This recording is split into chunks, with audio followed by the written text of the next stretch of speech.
श्री परमात्मने नमः। कार्तिक शुक्ल पक्ष के एकादशी का महात्म्य।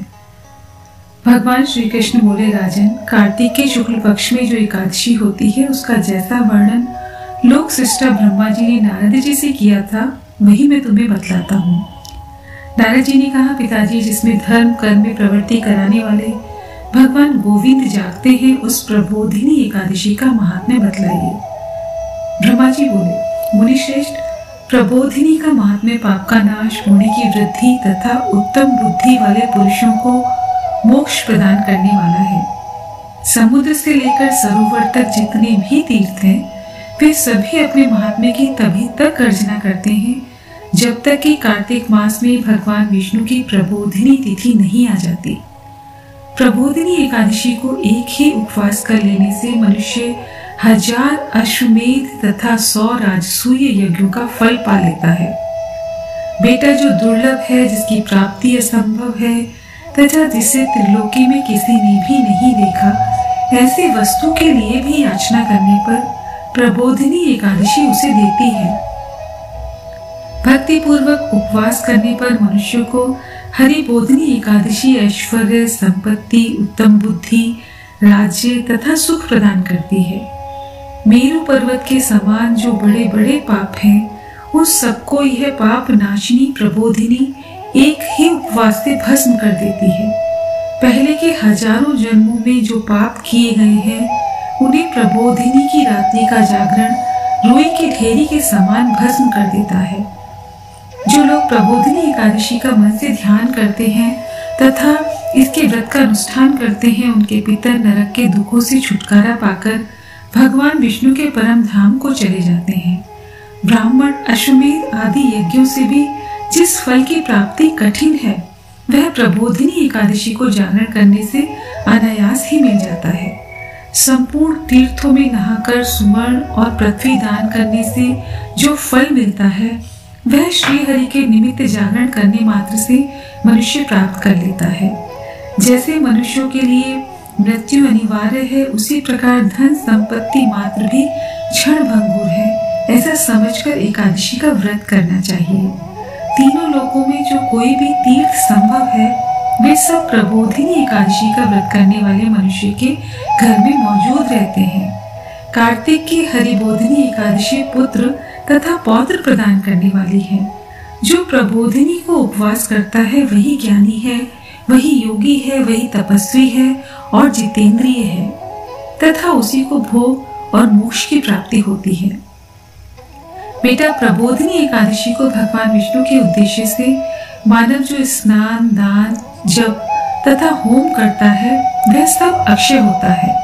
जो मनुष्य उस तिथि को उपवास करके भगवान माधव की भक्ति पूर्वक पूजा करते हैं वे 100 जन्मों के पापों से छुटकारा पा जाते हैं।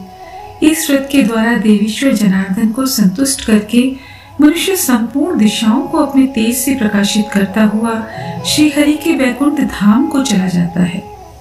प्रबोधिनी को पूजित होने पर भगवान गोविंद मनुष्यों के बचपन, जवानी और बुढ़ापे में किए हुए 100 वर्षों के पापों को, चाहे वो अधिक हो या कम हो, धो डालते हैं। अतः सर्वदा प्रयत्न करके संपूर्ण मनोवांछित फलों को देने वाला देवादिदेव जनार्दन की उपासना करनी चाहिए। बेटा नारद, जो भगवान विष्णु के भजन में तत्पर होकर कार्तिक में पराये अन्न का त्याग करता है वो चांद्रायण व्रत का फल पाता है। जो प्रतिदिन शास्त्रीय चर्चा से मनोरंजन करते हुए कार्तिक मास व्यतीत करता है वह अपने संपूर्ण पापों को जला डालता है। 10,000 यज्ञों का फल प्राप्त करता है। कार्तिक मास में शास्त्रीय कथा के कहने सुनने से भगवान मधुसूदन को जितना संतोष होता है वैसा उन्हें यज्ञ, दान अथवा जप आदि से भी नहीं होता। जो शुभ कर्म परायण पुरुष कार्तिक मास में एक या आधा श्लोक भी भगवान विष्णु की कथा वाँचते हैं उन्हें 100 गौदान का फल मिलता है। महामुनि कार्तिक में भगवान केशव के सामने शास्त्र का स्वाध्याय तथा श्रवण करना चाहिए। मुनिश्रेष्ठ, जो कार्तिक में कल्याण प्राप्ति के लिए लोभ से श्री हरि की कथा का प्रबंध करता है वह अपनी 100 पीढ़ियों को ताड़ देता है। जो मनुष्य सदा नियम पूर्वक कार्तिक मास में भगवान विष्णु की कथा सुनता है उसे सहस्त्र गोदान का फल मिलता है।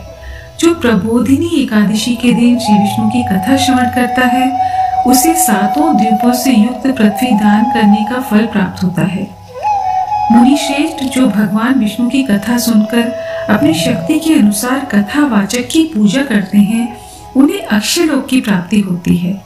नारद, जो मनुष्य कार्तिक मास में भगवत संबंधी गीत और शास्त्र विनोद के द्वारा समय बिताता है उसकी पुनरावृत्ति मैंने नहीं देखी। मुनि, जो पुण्यात्मा पुरुष भगवान के समक्ष गान, नृत्य, वाद और श्री विष्णु की कथा करता है वह तीनों लोकों के ऊपर विराजमान होता है। मुनि श्रेष्ठ, कार्तिक की प्रबोधिनी एकादशी के दिन बहुत से फल, फूल, कपूर, अर्गजा और कुमकुम के द्वारा श्रीहरि की पूजा करनी चाहिए। एकादशी आने पर धन की कंजूसी नहीं करनी चाहिए क्योंकि उस दिन दान आदि करने से असंख्य पुण्य की प्राप्ति होती है। प्रबोधिनी को जागरण के समय शंख में जल लेकर फल तथा नाना प्रकार के द्रव्यों के साथ श्री जनार्दन को अर्घ्य देना चाहिए। संपूर्ण तीर्थों में स्नान करने और सब प्रकार के दान देने से जो फल मिलता है वही प्रबोधिनी एकादशी को अर्घ्य देने से करोड़ों गुना होकर प्राप्त होता है।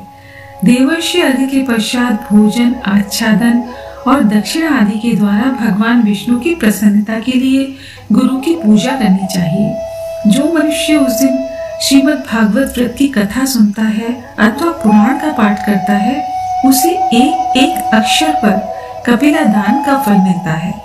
मुनिश्रेष्ठ, कार्तिक मास में जो मनुष्य अपनी शक्ति के अनुसार शास्त्रोक्त रीति से वैष्णव व्रत करता है उसकी मुक्ति अविचल है। केतकी के एक पत्ते से पूजित होने पर भगवान गरुड़ध्वज 1000 वर्ष तक अत्यंत तृप्त रहते हैं। देवर्षि, जो अगस्त के फूल से भगवान जनार्दन की पूजा करता है उसके दर्शन मात्र से नरक की आग बुझ जाती है।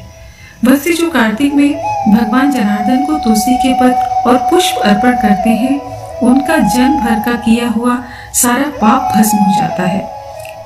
मुनि, जो प्रतिदिन दर्शन, स्पर्श, ध्यान, नाम कीर्तन, स्तवन, अर्पण, सेचन, नित्य पूजन तथा नमस्कार द्वारा तुलसी में 9 प्रकार की भक्ति करते हैं वे कोटि सहस्त्र युगों तक पुण्य का विस्तार करते हैं। जनार्दन, सब प्रकार के फूलों और पत्तों को चढ़ाने से जो फल प्राप्त होता है वह कार्तिक मास में तुलसी के एक पत्ते से मिल जाता है। कार्तिक आया देख प्रतिदिन नियम पूर्वक तुलसी के कोमल पत्तों से महाविष्णु श्री जनार्दन का पूजन करना चाहिए। 100 यज्ञों द्वारा देवताओं का यजन करने और अनेक प्रकार के दान देने से जो पुण्य होता है वह कार्तिक में तुलसी दल मात्र से केशव की पूजा करने पर प्राप्त हो जाता है। नमो नारायण।